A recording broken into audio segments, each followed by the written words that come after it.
Gold all time high छूता हुआ हमने देखा, और मल्टी एसेट में तो हर कोई ये फ्लेवर मौजूद है।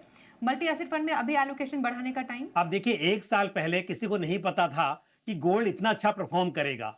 अदरवाइज तो डेफिनेटली जिस हिसाब से इक्विटी के रिटर्न्स उतने अच्छे नहीं रहे और गोल्ड ने तो मतलब बहुत ही अच्छे रिटर्न दिए, तो ये पता नहीं होता है। तो यदि आप मल्टी एसेट एलोकेशन फंड में इन्वेस्ट करते हैं, एक तो बात यह है कि आपको मल्टीपल एसेट्स का फायदा मिलता है। दूसरी बात, क्योंकि जो फंड मैनेजर्स मैनेज कर रहे हैं फंड्स को, वो जो उसका एलोकेशन उसे कम ज्यादा भी करते हैं। यहां पर हालांकि हम देखेंगे कि ज्यादातर जो फंड है इस कैटेगरी में, वहां पर मिनिमम एलोकेशन इक्विटी का 65% रहता है।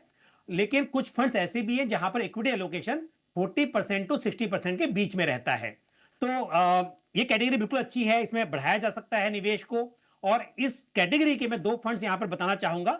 एक है ICC prudential multi asset fund, जो कि बहुत ही पुराना फंड है। इस फंड में मिनिमम एलोकेशन जो इक्विटी का है वो 65% हमेशा रहेगा।